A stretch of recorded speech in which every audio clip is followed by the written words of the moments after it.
Hola, niños y niñas. Welcome to another edition of the Bleed Los podcast. This week's podcast is presented by our partners at BetOnline. BetOnline is the fastest and easiest way to wager on all of your favorite sports, contests, and events with first to market odds and lines. Find reviews and news for every league, including Major League Baseball, NFL, NBA, NHL, combat sports, esports, and even golf. BetOnline continues to be the top online resource for all of your sports information for live game and betting, props, and futures. So if you head on over to betonline.ag today and use your phone, computer, whatever you got, you and make your first sports bet. If you use our promo code, which is Believe50, BLEAV50, you will receive a 50% welcome bonus on your first deposit. Huge thanks to BetOnline, where the game starts, for presenting this week's episode of the podcast.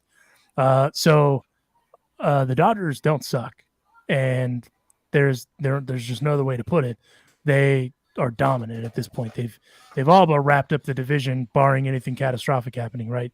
But there was some adversity, Juanito, the other day against I'm having a brain fart. Apologies. The Cerveceros? The Cerveceros, thank you. There was a tiny bit of adversity, but after that, everything is fine. I just wanted to ask you, now that this is the Dodgers team that we knew they could be, right? This is the Dodgers team that everyone is talking about. You've seen them in person a bunch the last couple weeks. The Marlins apparently even were saying that the Dodgers may have known what was coming. I don't think it's any of that, if I'm completely honest with you. I just think they're that damn good. What do you think? You know what? We have now gotten to the point in the season where it's just what's the word I'm looking for? We're literally finding stuff to bitch about, right? Nitpicking. Because yeah, completely nitpicking. So before I get into what you brought up, I'm gonna nitpick. I have a grievance with you people. Oh, Festivus is coming early, bro, it's so August. we're gonna do the airing of the grievances. And you and I have talked about this, so I'm going to use this time. I'm going to reclaim my time and Oh, bitch about the fact that I didn't get my 1988 World Series ring. I went to the ring giveaway, the mystery box giveaway at Dodger Stadium, and I just want to go ahead, and I know some of our listeners were probably there because the game was sold out. It was a Tuesday night against the Cerveceros, and they drew 53,000 fans. Okay, it was a sellout. on a Tuesday. So I'm sure a lot of you are experiencing the same disappointment, the same anger that I am experiencing. But it's going to lead to something real quick, and that Okay. is this: the gates open at 5 o'clock. I showed up at 4:45. People were already lined up in front of the gates, all the way to the parking lot, to get these rings. Okay, so I'm sitting there thinking, I'm not going to get a ring. I've never seen it like this. I have never seen it this packed before a game actually starts. You're going to have to show up 2 hours before the game starts in order to get a giveaway. I don't even think I've seen these kind of crowds, and Babyface will probably be able to speak to this better than I did, for bobblehead games. I don't see that many people there for bobbleheads. So I go in there and I don't get my ring. I got the 1965 ring, which is fine. Whatever. It's a ring. Okay, I get it. But I wanted the 1988 World Series ring. And along with all other 53,000 people that were at the game, wanted the 1988 ring. So I get in and I'm walking around with my 1965 ring, which I'm probably never going to wear. And I'm sitting there walking around, and people are like going up to me going, 88, 88. And I was like, bro, what makes you think I'm going to trade with you? Even if I had it, Alonso, I'm not lying. Even if I would have gotten the 88 ring, I would have not have told anyone that I had it. I would have lied to them. I would have told them that I got 65, 63, 59, 55, whatever. I'm not giving up the 88 ring. That's what everybody wanted, right? Everybody wanted the 88 ring. So I'm sitting there. I don't even think I paid attention to the game because the Dodgers blew them out anyways. Trace Thompson went crazy. So here's my question to you guys. Okay. The Dodgers lead attendance both at home and on the road. Do we really need these giveaways to draw fans? Do we think that it's like if they weren't giving these kind of giveaways, people wouldn't come to Dodger Stadium to support the Dodgers? So Wait! Before you guys answer that, yeah, Alonso, yeah. who's a grown ass man in this group that doesn't like collecting all these like giveaways and bobbleheads and stuff? So you and I were on the same page there. Why are you bitching? Because you said all these things behind me. Here, hold on. Behind me. Okay, I'm reclaiming my time. I'm reclaiming No, my you time. yielded. Okay. You yielded. No, here's the thing. First of all, there's a big difference between jewelry, and in Wow. this case, it would be man jewelry. It's not real As a- jewelry though. Not You real know though, that, right? right? Oh, Did have you play? felt one, Did you sir? play Have on you the felt 1988 one? team? That Did thing you is play? heavy. I was there in spirit. Did you play on the I was 1988 the team? person who willed Gibson's ball over the right field wall, sir. Do not deny the power of the 10th man. So, first of all, bullshit. Second of all, you are the George Costanza of this show. It's impressive how you've weaseled your way into multiple gimmicks, and I commend you for that. Be that as it may, if this is what you're bitching about, then I think everything is okay. Dude, you are mocking 53,000 people that sacrificed their life to try to get one of those damn rings. It So was to answer called- your question about the giveaway, oh, sorry, go ahead, Roger. I was gonna say it's called random giveaway, right? You Yeah. know what that means, right? Random. Oh, Mystery. yeah. Out of Mystery. five or- So Yeah. If we're gonna- if random we're- that everyone in Yeah. my section got 65 or 63. To- I call to- bullshit. So for the sake of litigating semantics, since you're yielding and reclaiming your time, Yes. mystery box, mystery ring giveaway. Is that not what the fine print said? Do we need to find yeah, it? but I Okay. even would have settled for 81. Wow. But 65, bro? 65? Really? Wow. On today's episode of This Is Dumb, Juanito here is mad that he didn't get a ring. Dude, Sandy Koufax pitched the come on, man. That's a good ring. That That's a is good true. ring. It- I will say this to answer your question about the giveaway. As a person that works for a sports team, there's no such thing as a guaranteed sellout, a guaranteed any attendance of any kind, right? Especially for, like you said, a Tuesday game. yeah. So you have to entice people to come, even though your team is good. So you have to keep getting the seats filled in order to, cover the bills and all that jazz. So I'm cool with the giveaways. If anything, I think the Dodgers are elite also in the marketing department at the giveaways because they're highly sought. You may not like them because you are, and as Roger said, and I quote, a grown ass man.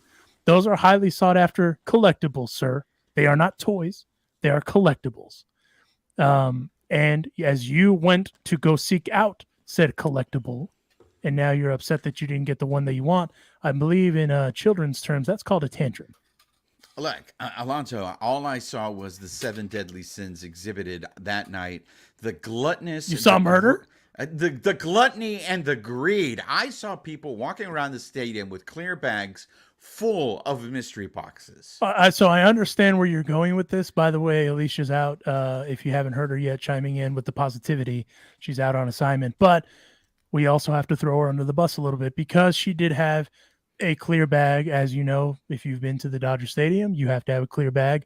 The clear bag policy is enforced. Her clear bag was full of rings. And if I'm not mistaken, there were also some 88s in there. Yeah, she not only did she have an 88, but she had an 81. She said they were for her parents. Well, okay, whatever. Sure, I believe that. Right. But I mean, back to your point though, what you're saying is like this is the Dodgers, right? Right. Now, I don't think, at least I think Major League Baseball is probably doing better at the gate than they are when it comes to ratings on TV. So what does it say? Because I don't see these same giveaways in the NFL. I don't see these same giveaways in the NBA. Like the NBA, I know has some giveaways, but Right. But is it simply just because baseball has more dates? They have to, fill this information, fill all this stuff. Why? How? I'm just curious as to. It seems now that the giveaway has become more of a priority than the actual game itself. And I only bring this up because we have one of our listeners, one of our loyal listeners, Philip Lopez went to the game with me on Tuesday to that particular giveaway, and he brought it up to my attention. He said, "Bro, look at a promotional calendar from 5-10 years ago. There weren't that many promotions on the season. Now there's a promotion not just once a homestand. There's like a promotion once a year." And it's just interesting to me how in sports, and in particular in baseball, that they have to resort to this in order to get fans to come to the game. And it's just another growing concern, at least for me, in terms of how do we grow this game. This is like one of the, if not the most popular, franchise in the sport, and they have to resort to this kind of stuff. Well, I mean, what do you think, Babyface? I mean, I don't think it's that they have to do the giveaways to get people in.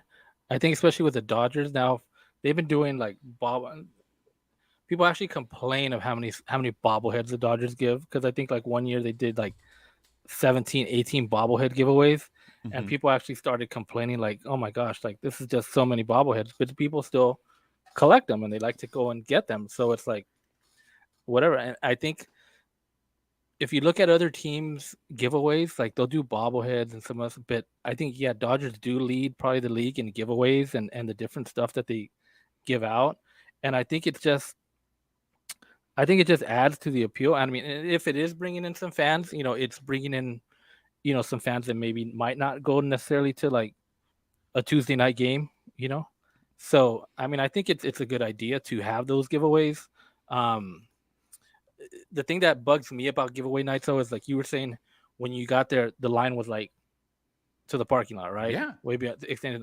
So I don't know if you've ever looked to try and get it. You probably haven't, because you don't like collecting these things. But if you try looking for these bobbleheads or these giveaways like the next day on eBay or something, all kinds of listings on OfferUp, all kinds of listings. And like these guys have multiple. It's not like just they got an extra. They have multiples. So people actually buy tickets, like 20, 30 tickets. I don't know how they end up doing. I don't know if they just go to online and end up buying 20, 30 tickets for, probably whatever the cheapest price is to get in, right? And then they'll resell them. So if they can resell them for, a bobblehead for 40, 50 bucks, I think that, they probably made out okay, right? And I saw for these rings, people are selling every year for at least $100. Oh yeah. I saw one. I saw the 88. I went to because I was curious to see how much these were going for.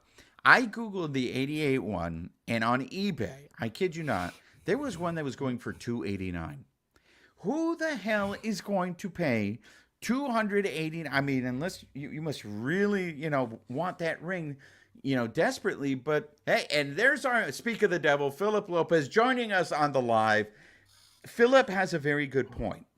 The upselling, not just necessarily of what you're talking about, Roger, where these guys are going on the next day and they're selling these bobbleheads, but they upsell the bobblehead package, which means if you want to go to a Dodger game and it's a bobblehead night, that ticket's going to cost you more.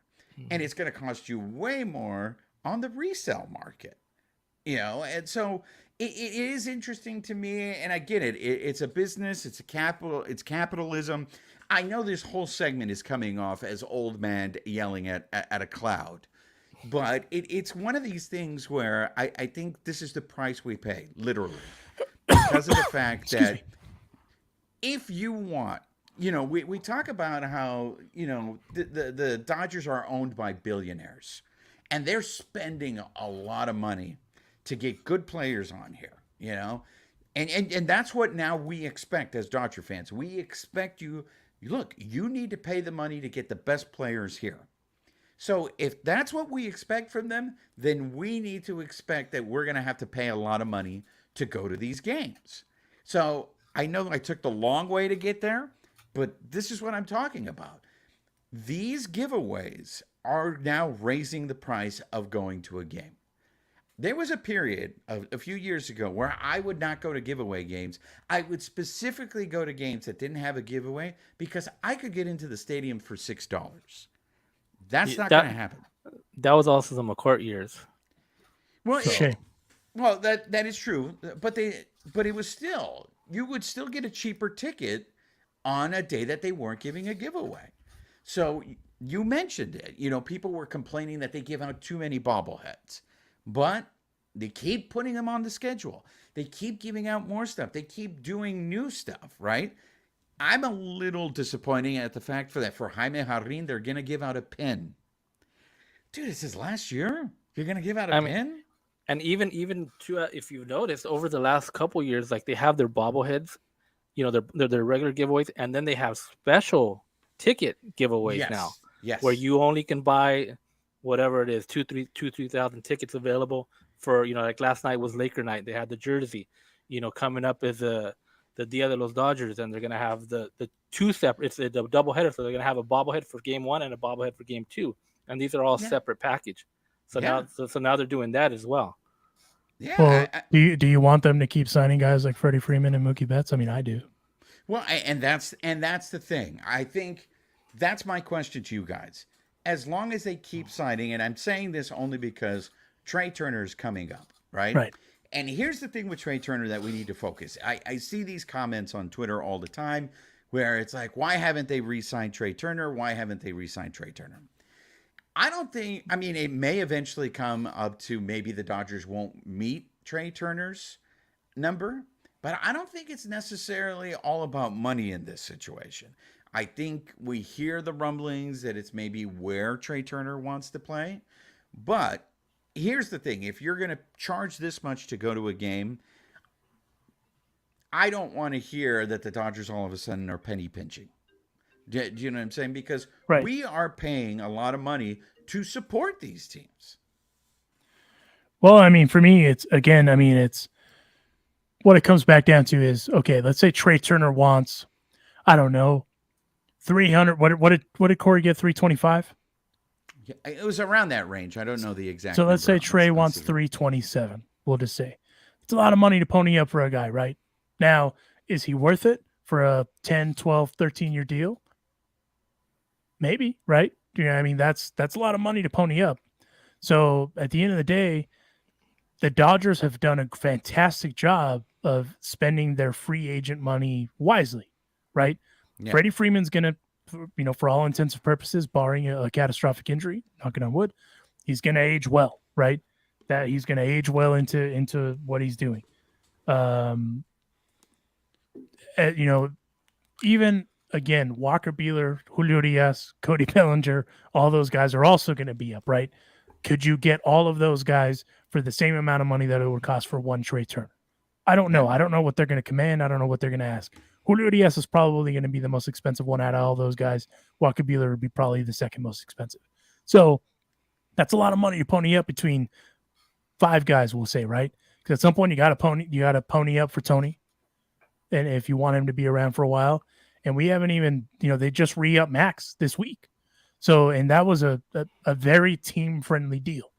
Now, the Dodgers are also really good at that, getting team-friendly deals. Austin Barnes, another example of that. You also have to pay Will Smith at some point. So there's a bunch of guys that you got to pay, and it's not my money, right? I mean, I'm not the billionaire, but at some point you have to prioritize what it is that you want. And if you can go out and get a shortstop on the market for significantly less, why not? But you also have options in the farm. And in the end, this is all capitalism. But this conversation, honestly, is just brought up for the fact for 2 reasons. One, I'm bitching because I didn't get my 1988 ring, and I want my 1988 ring. Jorge Costanza over here. And second of all, there's nothing to talk about with this team. You guys, when I was at the game with superfan number 99, Philip Lopez, we hardly were paying attention to the game. We were just talking to one another because it was such a given that the Dodgers were going to beat this team. And they did this to the reigning Cy Young Award winner. Well, and they did this to Corbin Burns. So I wanted to ask you, is it good or is it bad that the Dodgers are this good? Right now. I'm saying right now. I think it's good. I think the problem that's going to happen is, and friend of the Carne Asada, Dylan Hernandez, wrote an article about this, and per usual, Dylan got crapped all over it. Right. If they don't win the World Series, based on the season that they have, they will be looked at as failures. No, I mean That's the bad thing. no, That's no, no. the It's bad yeah, thing. yeah, yeah. No, I mean it's World Series or bust. I mean, let's be Yeah. 100% honest. I mean, I've mentioned this many a time. Eric Karros has said this. You look at the Dodgers, you can guarantee they're going to be in the playoffs in some capacity. Right. Now it's a matter of what the end game is, and they've all talked about it from Mookie Betts all the way down to the minor league guys. It's world championship or bust. And you know what? If that's the pressure they're putting on themselves, and cool, they know the expectation just like we do. Yeah, but I mean, it's like we said at the beginning. It's nitpicking. I mean, I know that some people get a kick out of watching position players pitch, but Hanser Alberto pitched back-to-back games this week. I don't think that's good for baseball. I don't. And thank you to Philip. Philip, letting us know that Seager signed 10 years, 325. So you were right, Alonso. But I don't think it's good for baseball to see position players pitching, especially in back-to-back games. No, And yeah, yeah. and that's what it is. The Dodgers have a 19 and a half game lead. Their magic number is 19. Even if they play average baseball and the show pods start getting really, really hot, they're going to clinch the division by the middle of September. Then they're going to coast, for the rest of the season. And then they got to wait a week because they're going to have a bye for the division series. So they're not going to start playing significant real baseball until maybe the second week in October? Second or third week of October? Yes, it's fun to see your team win, but at the same time, for them to be that dominant and for me to completely check out in games because it's like a foregone conclusion that this really doesn't matter, I don't know if that's good for baseball. There Now, is stuff. Oh, go ahead, Roger. Sorry. I was just gonna say, like, they are so good right now, right? Like, they've got 86 wins, right? And Yeah. we're not even in September. They'll likely have Exactly. 90 wins by the time September starts, right? Yeah. So they asked Dave Roberts this yesterday. They asked him about the all-time win record, right, which is what 116, Yeah. Yeah. right? Dodgers have a really good chance to get that. I mean, is that something that you would like to see, or is like as a player would they want to do that? Like, because they have 39 games left, right? How many games do you think they're going to win out of those 39? If they continue playing the way they've been playing, they're going to win at least 30, right? Roger, Right. let But me ask you remember this. what happened in 2017? Yeah. Remember that September that they had where they couldn't win a game for like 2 weeks? Well, let me ask you this, Roger. What would you care more about, winning 116 regular season games or a World Series? No, I mean, obviously it's the World Series, but I'm saying like once That's once the they answer start, every single one of those guys is going to give you. I mean, but once they start getting closer, say they're at 110 wins, 111, like, they still think, yeah, they're going to win the World Series, but do you think they might be like, yeah, let's get this record, just something, You know what? Here's the scary thing to me, Babyface, is I don't think they're going to actively try to get it, No. but I think they're so good that they could probably get it without even trying. These guys are taking Freddie Freeman out in the 5th inning. That's how they're resting guys. Instead of giving Freeman the whole day off, Freeman plays and they take him out in the 5th inning. You're taking out your starters in the middle of the games you have 2, 3, 4 run leads. But So where that's they're- good though is you get to find out your depth. Like you get to find Well, out what depth you actually have. And that's why I'm saying it's like they don't even have to try and keep their starters in to get to that record. They might be able to get that record just by playing their bench players. Yeah. But it also gives you an opportunity to give a guy like a Cody Bellinger, a guy like a Craig Kimbrell, who are still working through some stuff. I mean, it worked for Max Muncy, right? Max Muncy now, I mean, and we talked about this last year. We'll talk about it again. That's a guy that is not going to hit for average, right? But when Max is on, he's on. And right now he's on. Cody. Well, no, you're right, because he was horrible in the beginning of the season, right? Completely struggling, started turning around. You know who was another guy who didn't have a really hot beginning to the season? And Justin there you go. He has quietly turned around, and it's like, is it any coincidence? I mean, the Dodgers went 41-9 in their last 50 games. I bet if we look at 50 games ago, what Justin Turner was hitting 50 games ago to what he's hitting now, I think it makes a big difference that all of a sudden Justin Turner hitting, it stretches out that lineup, and these guys just went on a tear. And even at that, it gives you a chance to work on the little things, defense, figuring out who your high leverage guys are going to be. Craig Kimbrell, who everyone is still pissed at, gives you a chance to figure that sort of stuff out. And even at that, the brutal blow of Luke. Speaking of brutal blows, who's at the door? Let me see. We have somebody at the gate. Open the gate. Let me just check real quick who that might be. Mesa, para dos personas, por favor.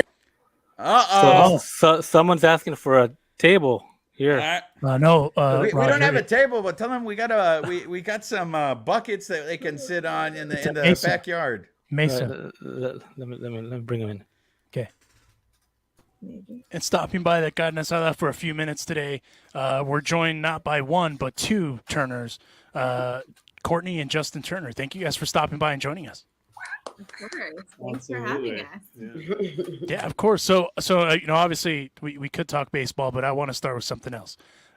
You guys have a foundation, and I'm kind of curious to know how you guys kind of started up the thing, because when it comes to philanthropic stuff, usually something kind of has to impact you to get it going, right? So like for me personally, the reason I do stuff, I have a kiddo that had brain cancer. Don't talk about it a lot. Do it all in private. And that's kind of what, we started this whole great give back thing. And you guys do a lot for the community, a lot, right? And everyone kind of goes through a different journey. So I was curious, what prompted you guys to just give back as much as you guys have to the community?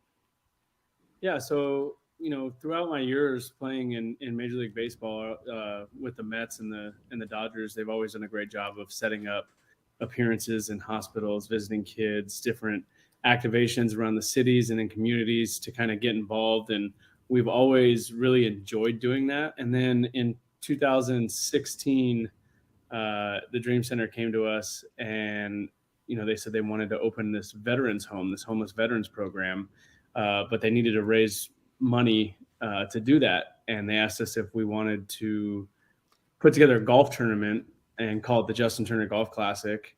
And all the proceeds would go to help open this 25-bed men's veterans program. And we were absolutely on board with it. And I think we threw this tournament together in less than a month. Alicia, you were there. Out at Brookside.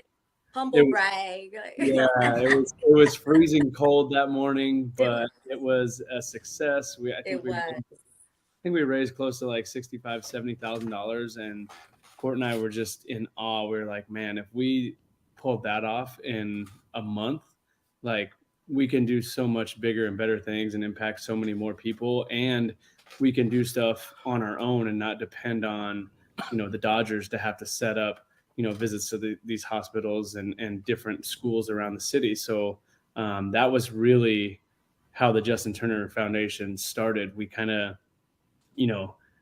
got pushed into it and then fell in love with it while we were doing it. No, that's absolutely cool, especially because it's a great cause, right? You're helping out, veterans. The Dream Center is a great entity. They do a lot for the community. The other thing I was curious about is there's a lot of wives, sports wives, because, they have high profile husbands, all that stuff, that don't want to have their faces all over the place, right? They just kind of want to lay low. They do the private Instagram thing, which is fine because social media isn't real anyway. But I was kind of curious, Kourtney, what prompted you to kind of be the face, if you will, because you're out there, right? Everyone knows who Kourtney Turner is, especially with your podcast that you guys have as well.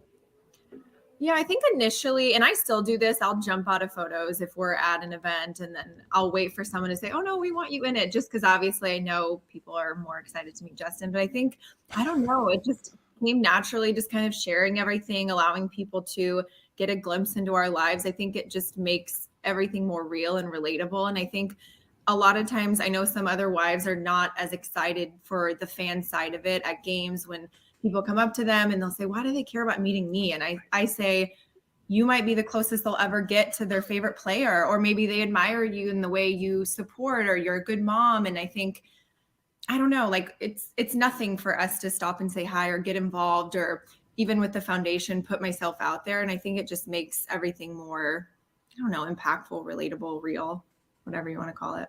Fair. Speaking of impactful, Alicia, you already humble bragged, so I mean, you might as well jump Just in let here. me have one humble brag. It was such an amazing turnout event. Really quickly back to that first. It was freezing cold. It was in the valley, right? And it was windy. And we invited Oscar de la Hoya, and he's a diehard golfer. And he still talks about that tournament. Like, he loved being there. He played well, and then he made a big fat donation because he just fell in love with what Justin was saying. Like, he went there to golf, right? And to party and have a good time. That's what tournaments do. But ultimately, golf for good is a thing, and it got you guys so attached to giving back with everything, the golf tournament, the Dream Center, what you guys have coming up pretty soon. It is all, for me, a love letter. Like, you guys with your, Kourtney and Justin, with your association with Southern California, all you do for the community is like a love letter to Southern California. That's the best way I can explain it, because you don't have to do this stuff. You could even just write a check and never have to show up or anything. But no, you guys are always there. You're always with your families, your parents. Like, you guys just come from such good, solid foundations. Your love for Southern California is real. And now I want to talk about what's coming up in a few weeks, because I signed up for the trot. Tell us if people still sign up and what's it helping. I have to say, you mentioned Oscar, and I remember being at the event and thinking it was this rinky-dink makeshift event, being like, oh my God, why is Oscar here? Like, that's crazy. We were very surprised by that. But yeah, we've come a long way. We have our Turner Trot 5K coming up on September 4th. Last year we did it, but it was virtual. So this year is the first one we're allowed to be taking it to the streets. So it starts at Dodger Stadium. We'll go down Sunset, along Echo Park Lake if you want to hop on a swang boat, and end up at the Dream Center, which is like a perfect, I just like the journey of Dodger Stadium to the Dream Center with, you know, thousands of supporters taking the streets and fundraising and being out there. I don't know. We were talking about how crazy to shut down Sunset Boulevard for our foundation. It's just going to be wild. So we're so excited. We're so excited. When I saw your name sign up, I was like, okay, she's it. Yeah, we're super excited. I think I was challenging guys to come out with me. What do you guys say? You don't have to run it. That's why I love that you called it a trot, the Turners, because you can trot, you can walk, you know, whatever, you can salsa, whatever, just get it done and get to the Dream Center, right? Yeah, I'll be walking, I'll be jogging-ish. I'm still dealing with my hand injury, similar to Vasey's, but I'll be out there kind of walking along the course. I want people to bring their families out and just kind of enjoy it. And yeah, no pressure. No one has to make an Olympic time with their mile or anything. Right. Just get to the Dream Center. And I love that all proceeds go there. You get a shirt. Can people still sign up? When is the last day to sign up? We'll actually take registration probably right up to that morning, but we encourage people to sign up early. They can go to turnertrot.com. Just makes it easier on us so we don't have to be rush ordering t-shirts and medals at the last minute. So definitely eases a lot of pressure on us. But yeah, definitely more spots available for everyone that wants to come out and support. And if they're not in LA or they can't do it that day, we have a virtual option still, so they can sign up, get the shirt, the medal, all the goodies, and then just complete the 3.1 miles on their own wherever they're comfortable. Yeah, guys, last year I did the virtual. I was in Mammoth with my parents. And so there I am by myself with my shirt. And then I was excited to take my picture with my medal. I was like, yeah. It's that still was really fun. cool to see. Yeah, but it'll be much better to actually have a real finish line this year and have everyone out there all together. Lonzo, Juan, you guys want to do the trot with me? Pressure. I will definitely be there. Yay! Kourtney, last time we spoke was at Ping Pong for Purpose, and you shared with me that you're on Duolingo. So, ¿cómo va tu español? Suerte. We are an all-Latino podcast. We're talking to the raza here, Kourtney. Do you know how, I mean, you're going to get street cred when everybody knows that you're a bilingüe. I'm far from it. I took Japanese in high school. I just really totally missed out on that. And I'm on day 199 of the app.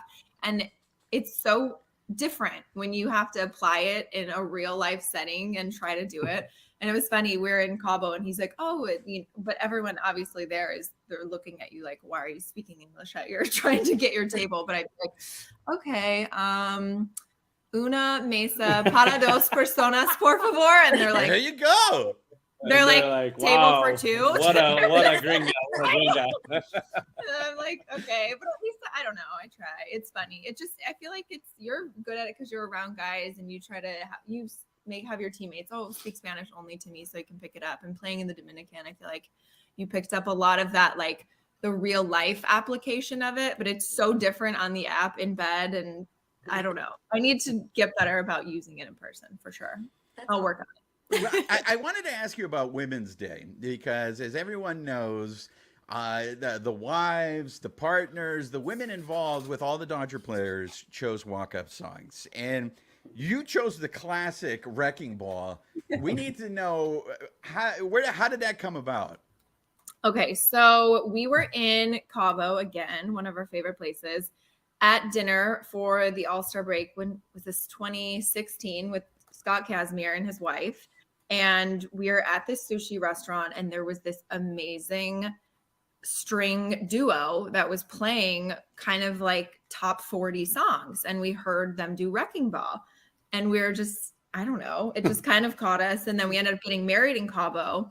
And I chose that song to walk down the aisle to. I just think Miley's out there. She's wacky. But I feel like I'm a little goofy and Justin never tries to dim my light or say tone it down. He just kind of lets me be me. So I thought it was a perfect song to kind of have that big moment walking down the aisle. And then funny story, there was a little glitch at our wedding, as you'll call it. And Justin actually wasn't at the end of the aisle. I was just walking towards oral at one point only. And so it just kind of like, I don't know, it marks the start of our marriage, but it also is just, I don't know, attached to a couple fun memories for us. You want to bail yourself out on? I feel like I have to elaborate on this story. He wasn't like runaway groom or anything. No, I'm like, so they had the wedding planners. I guess they had me like off to the side while everyone was like filing in or whatever, and the girl was playing her violin, and no one knew that she was walking down the aisle to Wrecking Ball. I was literally the only person that knew this. So I'm like sitting there and all the music's going, blah, blah, blah. And then I hear her start cranking out Miley Cyrus, like Wrecking Ball. I'm like, oh crap. I said, hey, like, this is the song she's walking down the aisle to. Shouldn't I be up there? And he's like, no, hold on. And he's like on his earpiece. Secret Should we get Justin up there? And he's like, man, they're not answering. I'm like, dude, I'm pretty sure I'm supposed to be up there. Like, this is what she's walking down the aisle to. He's like, no, one more second. Let me try to get a hold of him. And I'm like, bro, like, I'm going to miss my wedding if I don't get up there.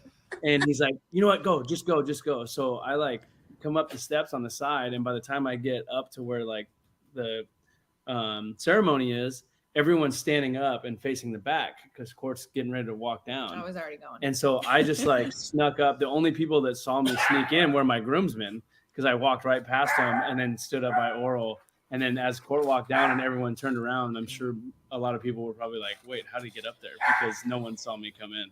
It's a magic act. If you weren't up there, I would have had like 150 of my closest friends and family and a really great party if you would have bailed on me. I love it.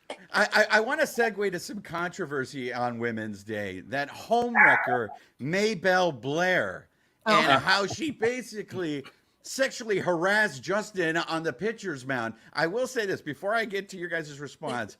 I do love your response, Kourtney. You were a savage. Babyface, I think you have it, right?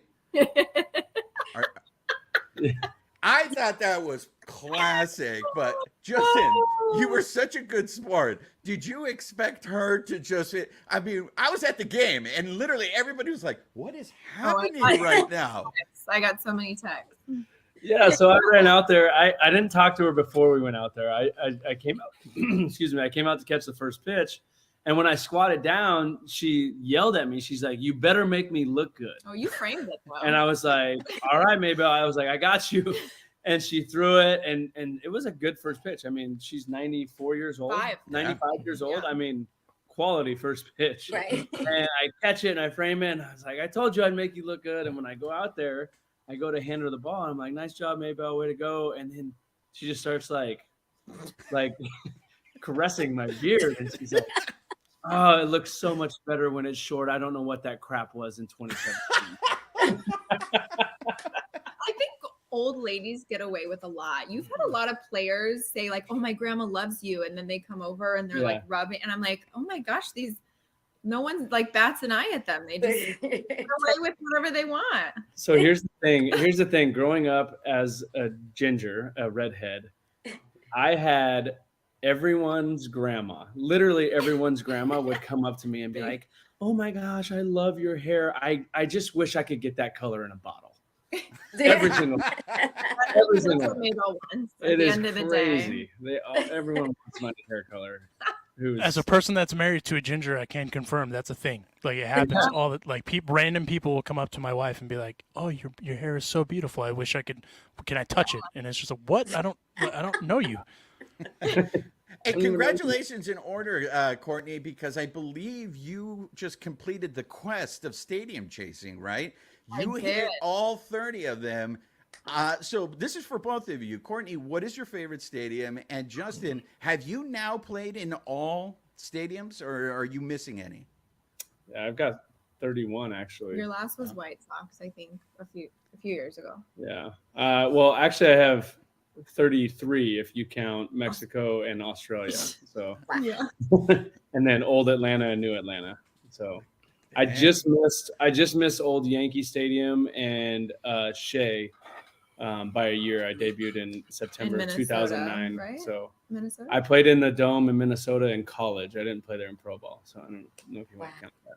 I don't think it counts. Awesome. He's been everywhere. But yeah, she hit all 30 in Kansas City. What's your favorite? That's hard. I find something to like about all of them, except I struggle to find something I liked about Oakland. No offense there, and it's just I don't know. The concourse was so tiny, and this lady picked a fight with me in line to get tickets, and I just don't have any fun. The drums are just nonstop, but that was probably the only one. I hope they go to Vegas. Cut me with a good time. I don't know. I feel like San Diego is always a good one food wise, and just we like going there. I love a walkable city, but I don't know. I love going to both stadiums in Chicago because I'm from Indiana. I think New York is always fun. Miami, even though they're kind of toned it down, I feel like it used to be a little more of a party there. I don't know. I can find something I love about all of them. Milwaukee's great. Pittsburgh. There it is. Pittsburgh's my number one. I love walking to the stadium. I don't know. There's something about just being able to stroll on over, and I don't know. Although this year in Pittsburgh, we were really disappointed because, one of the highlights is the backdrop and the Clemente Bridge in center. Yeah. And this year the whole bridge was tarps because they were cleaning it. And it was just a huge eyesore. Yeah. I told everyone, "Oh yeah, go to Pittsburgh. It's great." Like, and then we just got like a big circus tent in center field. It was like they were doing termites for the bridge. So let me ask you guys a design question. I'm 17, so that's why I'm like, congratulations. I got 17 down. But I started noticing, I feel like a lot of them were copying Camden Yards. Like when I go in there, after a while, I'm like, some of these stadiums are all starting to look the same to me, except for the ones that are, of course, the older ones like Fenway and Wrigley are great, and the design. I know I'm going to piss off Babyface. I'm going to piss off everyone, but look, that stadium up with the hated ones up against the Bay, Giant Stadium. That's a beautiful stadium. I mean, say what you will. I mean, that's a beautiful stadium. For one of your senses, just for the eyes. Everything else is beautiful. Smell of garlic fries. It's like a hostile environment there, and it got worse. I feel like this season after the playoffs last year. I don't know. It's tough. Like even walking the concourse, if you wear anything Dodgers, like people are just like throwing a shoulder into you. It's like, okay, hi. So it's really. Yeah, there were guys cussing at me and my sister walking. Yeah. And I'm like, we're just here to watch the game. Like, I'm like, the game hasn't started. Are you drunk already? Like, what's going on? It was bad. The food in the Bay Area is not that great. And that's my opinion. Yeah. We went searching for food, and I was kind of like, But I feel like Dodger fans take over every stadium. Like, I feel like every time you guys are on the road, all I see is blue everywhere. I tell these guys all the time, if it's not for the Dodgers, Major League Baseball's attendance would be in the crapper. Yeah, we lead attendance every year at home and on the road. So the Dodger faithful are everywhere. We travel well. We feel the support. We feel the love. and it's pretty amazing. And it's cool getting to have guys come over from other teams, like, you know, Joey Gallo and Hanser's first year with the Dodgers, and like getting to talk with those guys about like just how different it is. And I mean, you know, Joey was with the Yankees, and obviously everyone made a big deal about his experience there, and the Yankees travel pretty well, but just the love and support that we get everywhere is, I think, it doesn't go unnoticed by the players. I always joke that if you're in the bathroom at a road game where the Dodgers are there and you hear the eruption of cheers, you used to assume the other team just hit a home run. And then now you have to check, and it's most likely the Dodgers hit a home run, especially San Diego. It's always like the stadium just goes crazy. You're like, oh, Dodgers hit a home run. Okay, cool. Love it. Well, I know we got to set you guys loose. If I will be joining the Turner Trot from an airplane, because I will be traveling that day. But I think you're gonna win. That's, right? Like that's the only way. I gotta cheat. There we go. JustinTurnerFoundation.com/5K or TurnerTrot.com. Go there, sign up, do what we're all gonna do, register, and for 2/3 of us that are gonna be there in person, go and do the damn thing, because that is kind of wild that they're closing Sunset Boulevard for your event, especially for charity. That's the other insane thing. Congratulations to you guys, because that's not an easy thing to do, especially for permitting. Yeah. Thank you. And also, if anyone wants to fundraise too, there's some good fundraising packages on there. Yeah, check out All Things Turner, JustinTurnerFoundation.com.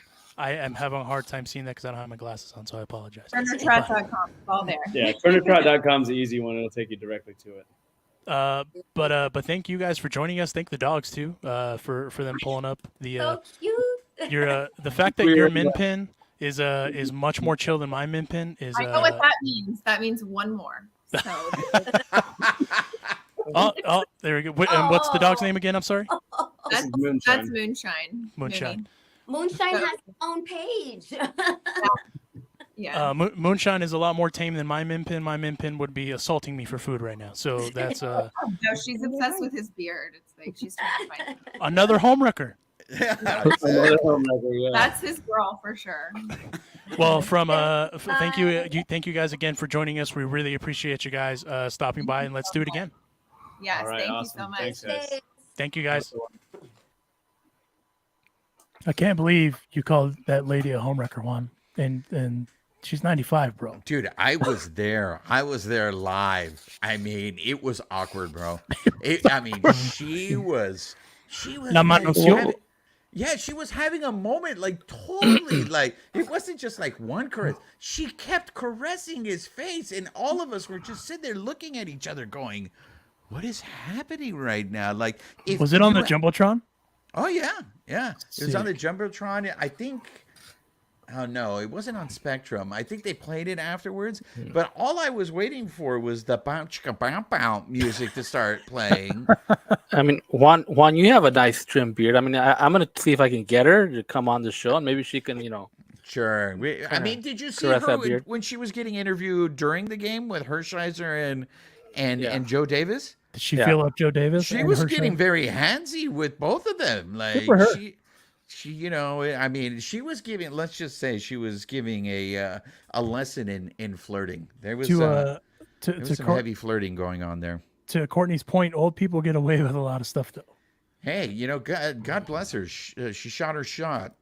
So if you recall the critically acclaimed, I think Oscar-winning film Bad Grandpa, that proves to you that you can, if you're an old person, you can get away with just about anything. No, absolutely. But you know what? You can't say enough about Justin Turner. No. For those of us that go to the games, whenever they recognize the veteran of the game, it's in the second inning, right, babyface? Yeah. At that point, when the veteran is coming off the field and going back to the seats, Justin Turner is always there to welcome them. And I think you do see it sometimes when they come back from commercial, but he's always shaking their hands and he's giving them a signed baseball. I mean, what this guy does, and I don't think he calls attention to himself. So that's why for me, it's genuine, his philanthropy. He's just a very good guy. No, And- and even that he everything he does does it with meaning. You know what I Yep. mean? So like the Turner Trot that we were talking about, it's with meaning, right? You're putting it's for Los Angeles, of course, right? But to help the Dream Center, and then he's showcasing Los Angeles at the same time. That's the absolute thing that I love about JT is he puts it on for LA the right way. And Yeah. what is so cool too about is what he's doing. It's most of the time guys start a foundation, they'll kind of cater to one thing. Yeah. JT's he's all over them. Veterans, kids with cancer, whatever he can help, and he's there. But also, it just shows you the character, right? Like he's a character guy. He's going about stuff the right way. Even in the clubhouse, that dude, you could tell is going about stuff the right way. He's that major leaguer everyone kind of looks out for, So good for them. If you haven't, please go sign up for the Turner Trot. Just like they said, justinturnerfoundation.com/5K or the turnertrot.com. And if you guys do sign up, make sure you look for La Princesa de Picolandia and myself. We will be there. I don't know if we've committed Babyface because Babyface has an injury. A lot of people don't. A lot of our listeners don't know, but Babyface is a marathon runner, and I think you almost had your leg amputated, right, a few years ago, Babyface. If I'm not mistaken, yeah. Yeah, last year, yeah. Because you were smoking. But I'm healed now. I think I'm pretty good. I think if I'm not mistaken, he didn't compete in the Boston Marathon because there was amputation talk. Yeah, and he actually, Babyface won that twice. Oh, he just chose not to make his name public. Well, good for him. He him. just didn't want to embarrass anyone. Did he?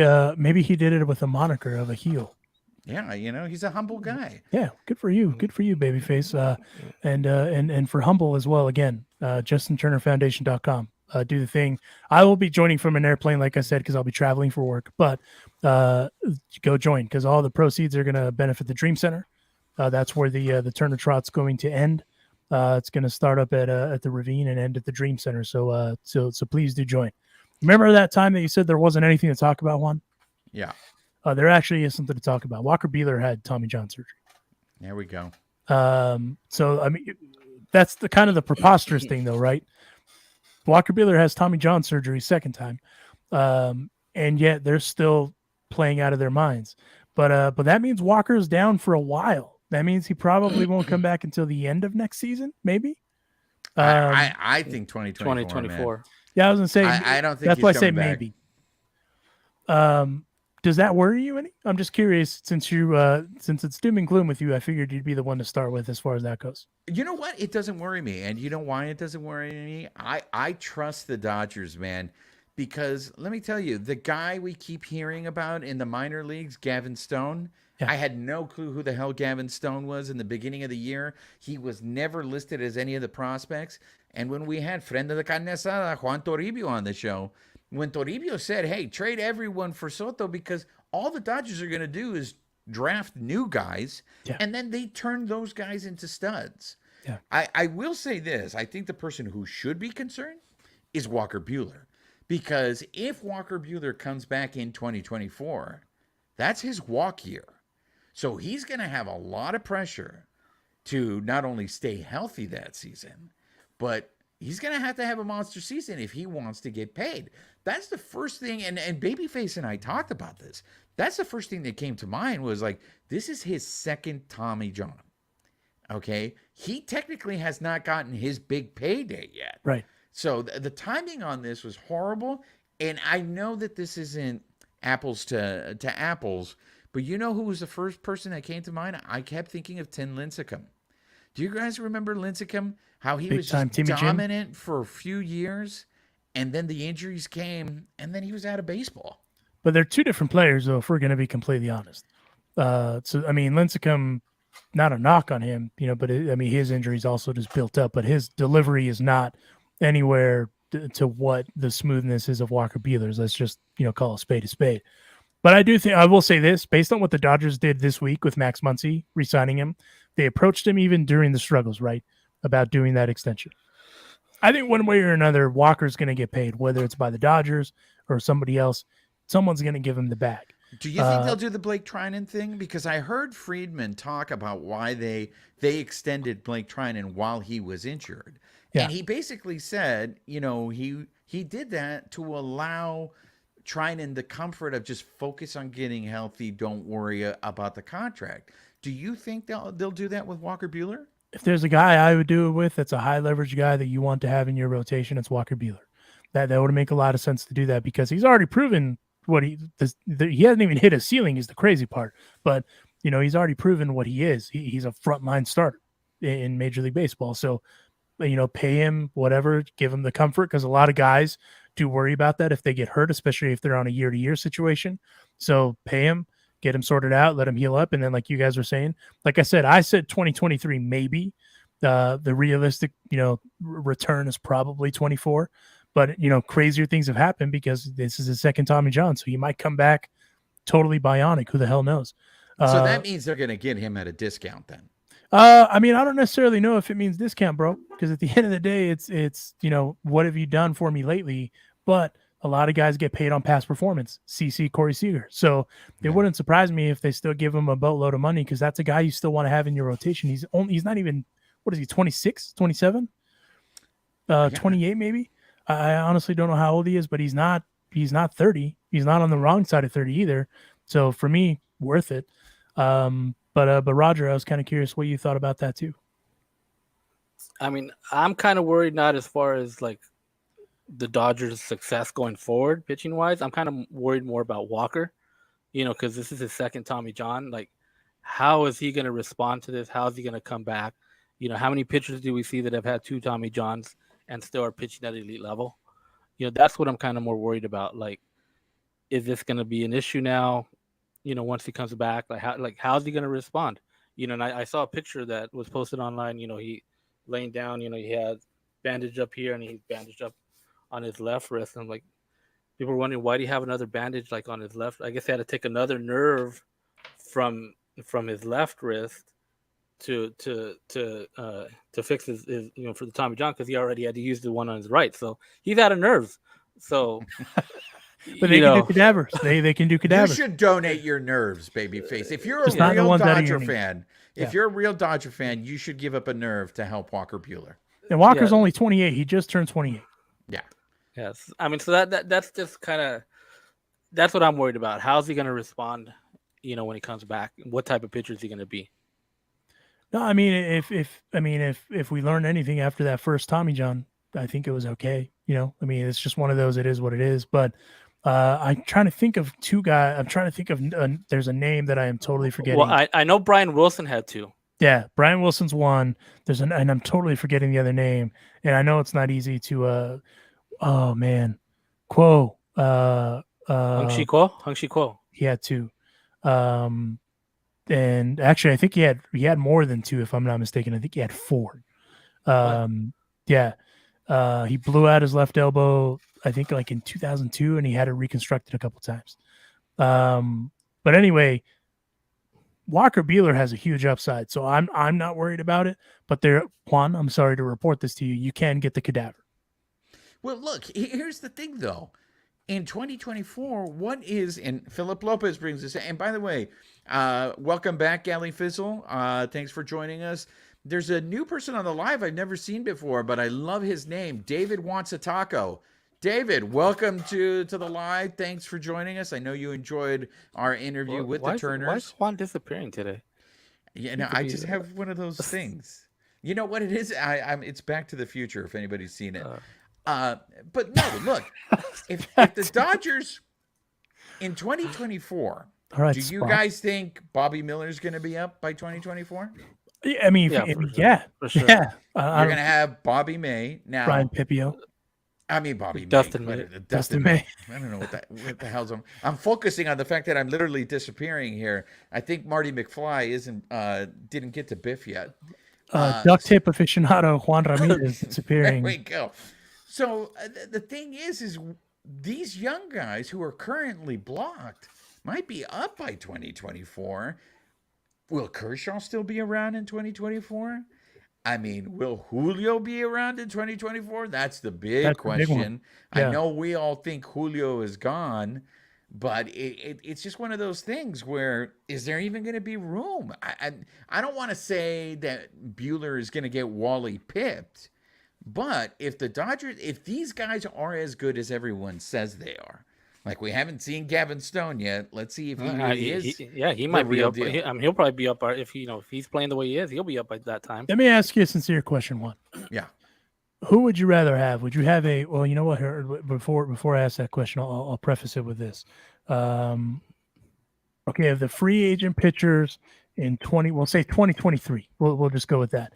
You have the Jacob deGroms of the world, Carlos Rodon, Noah Syndergaard, Verlander. Those are kind of like your upper echelon free agents, right? Julio will be a free agent that year. Well, 23. Isn't Julio a free agent in 24? 23. At the end of 23.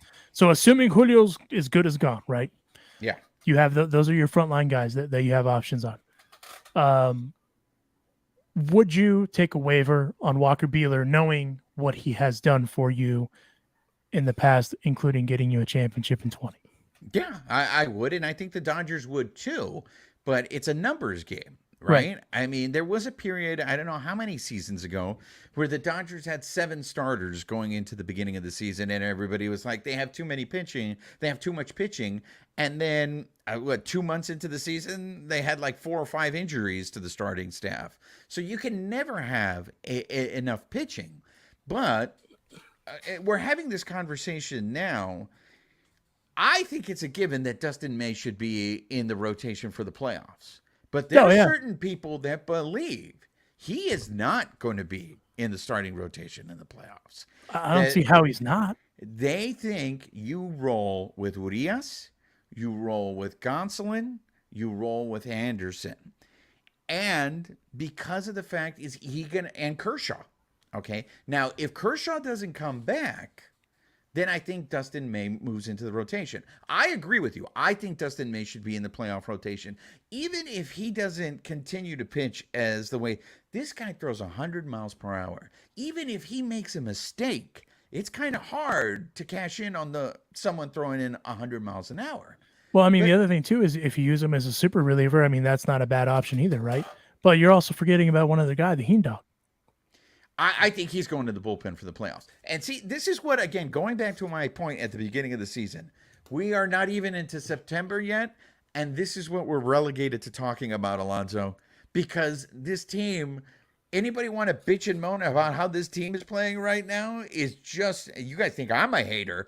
I mean, if anybody's going to bitch and moan about the Dodgers right now, or you're literally fighting, we have to talk about the playoffs. No, but even, That's well, what I we mean, have there to is one do. other thing that I was going to bring up. It does kind of affect the Dodgers. I wanted to talk about it as we wrap up before we head into our predictions. Someone got popped for the gas this past week. And I know you guys talked about it, briefly, but I wasn't You around. want to give your 2 cents. I do. Because he had that press conference thing, right, where he apologized and all that.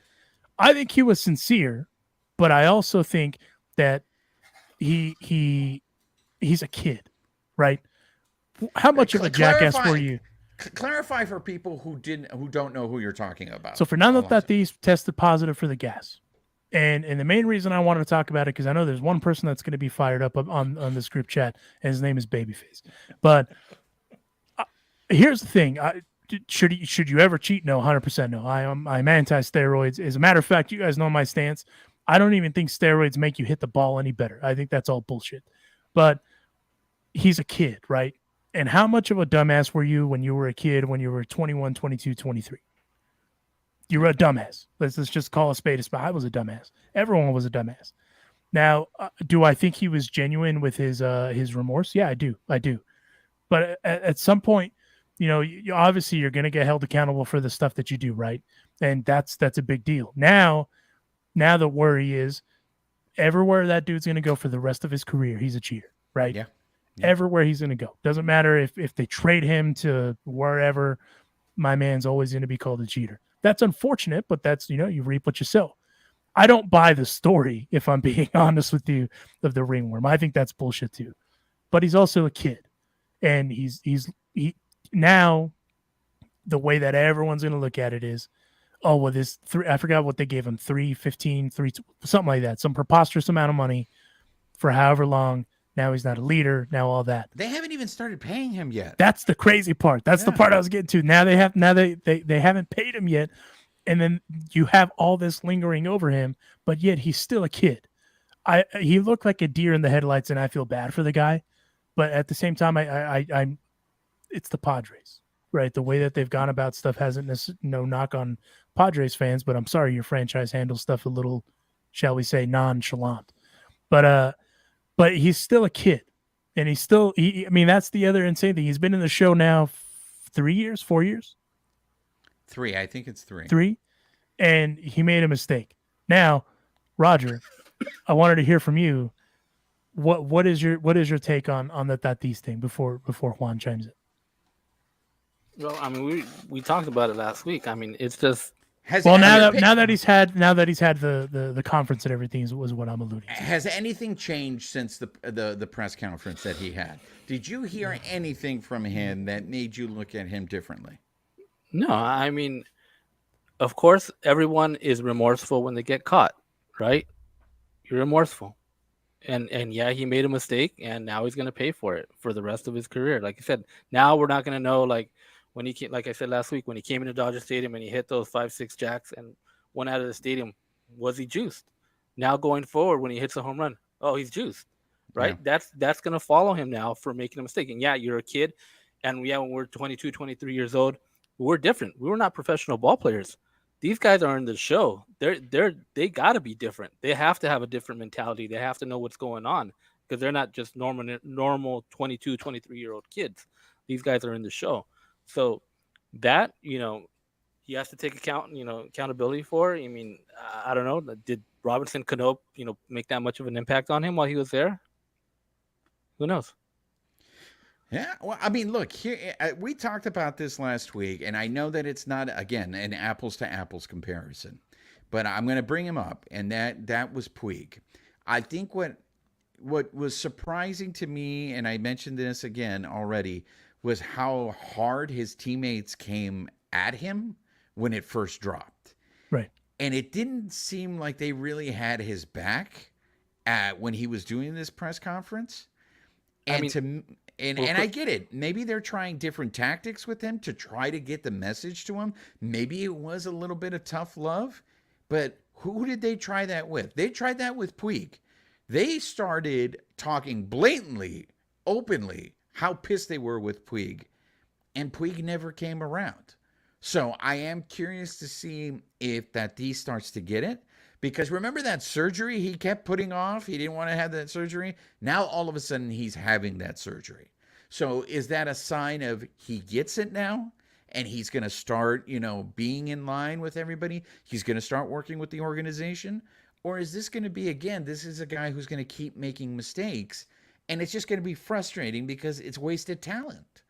I mean, go ahead, Roger. Padres even kept him off of their promotional stuff for next year for the they took him off of next year too. Yeah, he's not like they came out with their schedule.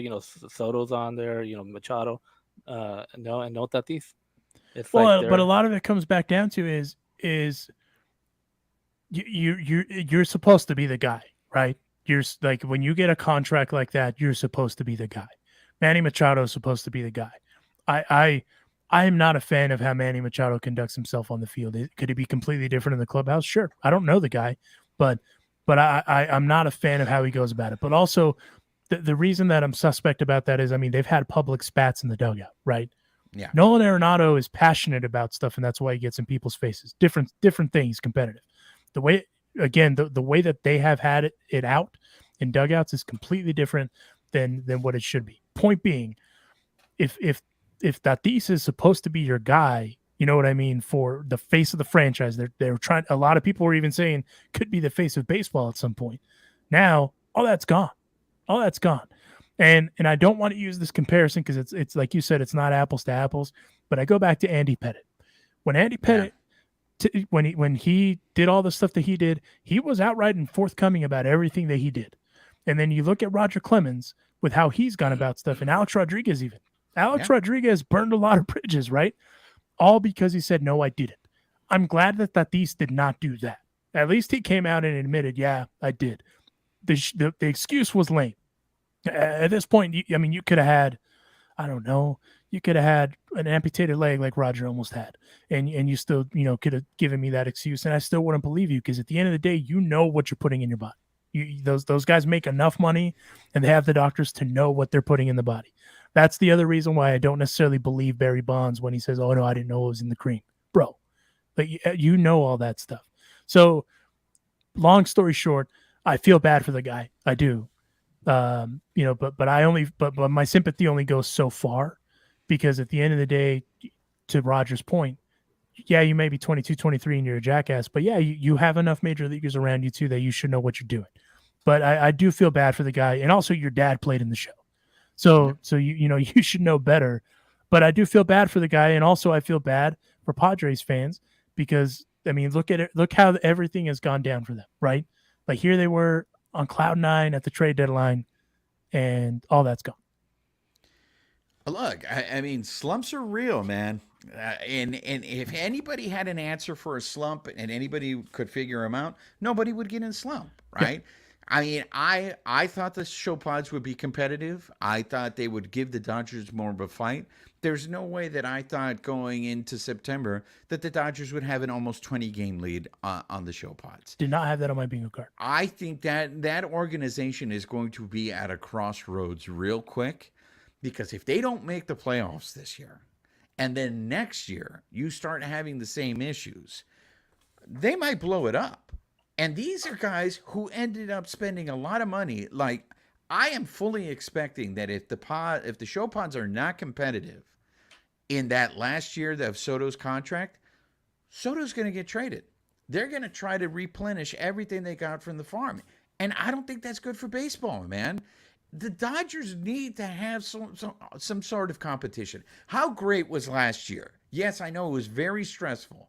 But the fact that the Giants and the Dodgers, especially that it was the Giants and the Dodgers, were going at it towards the last day of the season, that's what keeps eyes on the game. And that's what 100%. we need. I mean, that's what baseball needs. They need people to be invested on it. I don't think I know Dodger fans love that the show pods are going through this right now. I know they love it, right? But a competitive show pods team, it's better for baseball. But not only better for baseball, I think it's better for the Dodgers, because if they know that they have someone chasing them, then it's going to bring out the best in them every single series. Because they always know, they talk about it. They go into, they don't intentionally go to lose a series, right? Like we talked about it when the season started, when they got swept by the Pirates, if I'm not mistaken. Yeah. I forgot who else they got swept by. At home. And now they're 19.5 up on the Padres. No one's, mathematically, no one is close to them. It's not even close. And so, go ahead. I was going to say, we'll see how the Padres respond next weekend, right? They're coming back to LA to see if they put up more of a fight than a couple of weeks ago. And I actually think when the Dodgers actually go back to San Diego, it would be next month. I think they're going to go back. I think you're right. I think that's maybe where you might see the Padres a little bit, with a little bit more oomph if nothing happens next week, just because they kind of tend to play, a little better with their home crowd. But if the Dodgers go in there and win 2 out of 3 again, it's over. I don't even think the Padres will make the playoffs. Speaking of next month, we're already going to be heading into September, so we should get those predictions, yeah? Yeah, so let's recap last week. So last week we were all feeling ourselves, and we all thought the Dodgers were going to win. We're going to go 4-2. No, we, because I wasn't here. So there's no we here, Juan. It's guilt by association, my friend. Wow. So none of us won, but you know who did win? Who's that? The listeners. The listeners were the ones that kept that one. And in particular, it was Linda, the Princesa of Picolandia. So I guess she would be the Reina of Picolandia 1. She picked the Dodgers going 5-1. So she was actually the only winner last week. So let me update the standings. I still am in first place. So you guys are still, it's like a broken record. Because we haven't scored in every week 3 months. I come on here telling you guys I'm in first place. So I'm in first place with 7. First of all, sir, I wasn't here last week, so I call bullshit on the I am in the lead. Hey, man, these are statistics, man. Wow. Stats don't lie. You're going to be that guy now. Okay. All right. I have 7, Alicia and Alonso have 6. So really, to Roger's point, the needle hasn't. No, the needle hasn't. moved, it's like- moving. It's moving for the listeners. Well, yeah. Because Roger has 4. The listeners now have 3. So the listener, Roger catching is up. closer to the listeners, who, by the way, got a late start on this competition this year. I Yeah. just want to remind everyone. Yeah. So, Thanks, bro. all right. So going into that, we have 4 against the Fighting Fish of Miami. See. And then 3 big series that we haven't even talked about. No. And I'm very curious to see how the Dodgers react to this series, because the Metropolitans of New York got swept by the Yankees They did. this week.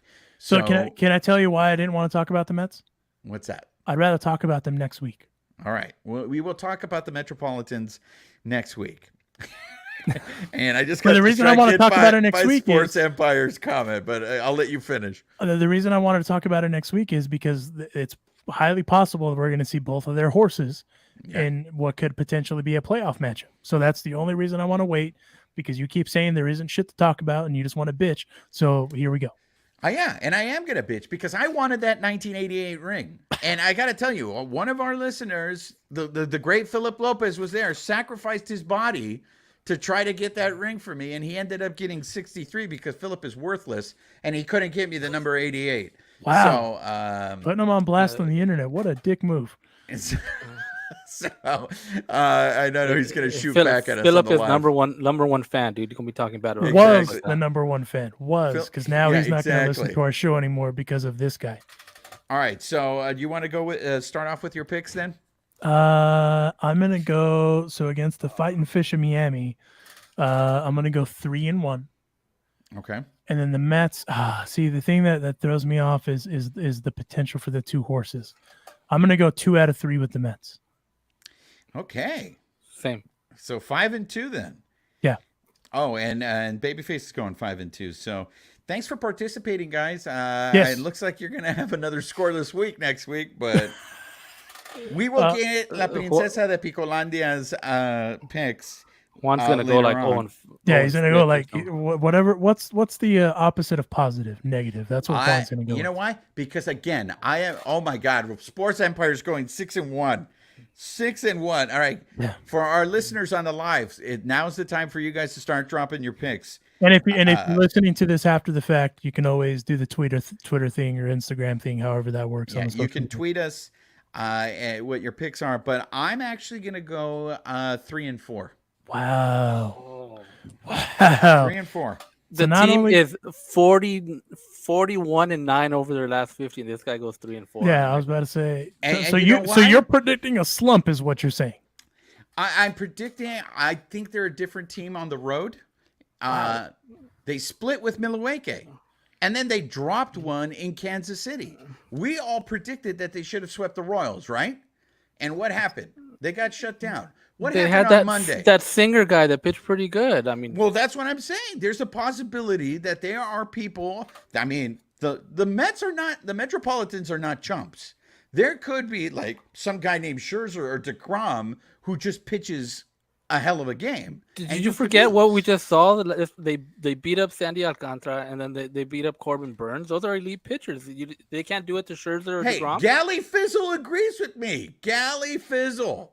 There So we go. so Gally Fizzle's Fizzle, going with 3-4 too. Gally Fizzle, do you also share whatever illegal substances Juan is consuming too? Because holy shit. Look, Like- guys, how crazy does this sound that they could lose 2 games in Miami?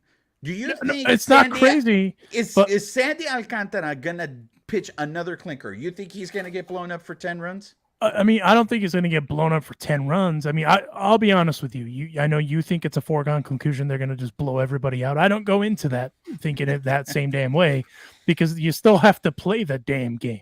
So That's right. So Oh, I don't think. El Ramos with a 2-5. There we 2-5, go. wow. El Ramos, he Are- gets it. are you Wait, hold related? on. Were Are you guys texting just related? now, Juan? Because No, I feel look. like that was you. Guys, we're going on the road. It's an East Coast trip. You know, it's. They're I'm playing. tell- Go ahead. So just so we're clear, so Sandy Alcantara, who just accused this team basically of cheating. Exactly. Hold on.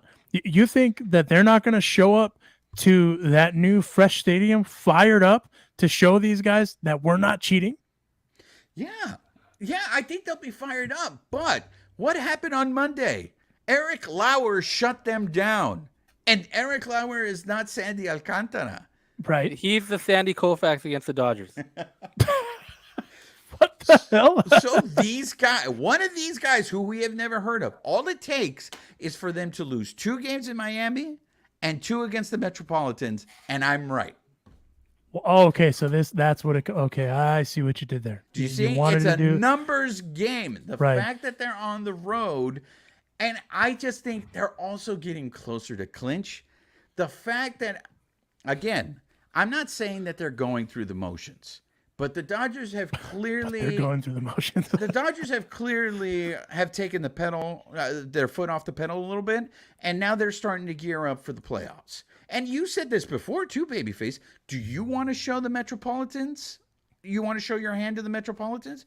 Is there a possibility that Roberts pulls a guy like he pulled Gonsolin after 5? And then you're going to have Bickford in for an extra inning? Let me ask you something sincerely. Do Yeah. you really think they're going to go to Citi Field, which is what I think it's still called because everyone keeps changing their names, and just basically lay down and not punch them in the mouth? Bro, like Max talked all that trash, and you don't think they forgot about that? No, I don't think they're going to lay down. But in the words of friend of the Carne Asada, Dontrell Willis, those guys drive nice cars too. Right. No, I And mean, the they're Metropolitans are in first place. right. I understand that part, but also the Metropolitans just got swept by the New York Yankees. Yeah, so I mean, it Who are happens. affected by the Gallo curse right now. Well, I don't think the Gallo curse is a thing anymore, man. I don't think so either. I think the Yankees have worked out past whatever they were going through. They got Olympia. Yeah. So what happened was the Yankees got Olympia. All I'm saying is You're a negative Nancy. Okay, confirmed. I can't wait until next week's show.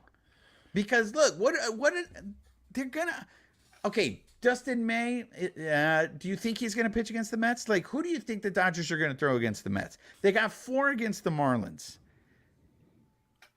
I mean, listen, if that Scherzer guy happens, Philip just said it. If that Scherzer guy happens to have a dead arm again because they didn't use him right or whatever the hell he was saying, like, I would put up the Dodger staff right now, up against their 2 horses, and I would still pick the Dodger staff. But and here's the other thing we haven't talked about, guys. The Metropolitans have more of a sense of urgency. They only are up a game and a half on the Bravos. But think about this with the Dodgers. We talked about it a second ago, right? The Dodgers are so damn good. They're taking the pedal off the gas, and they're still smoking everybody.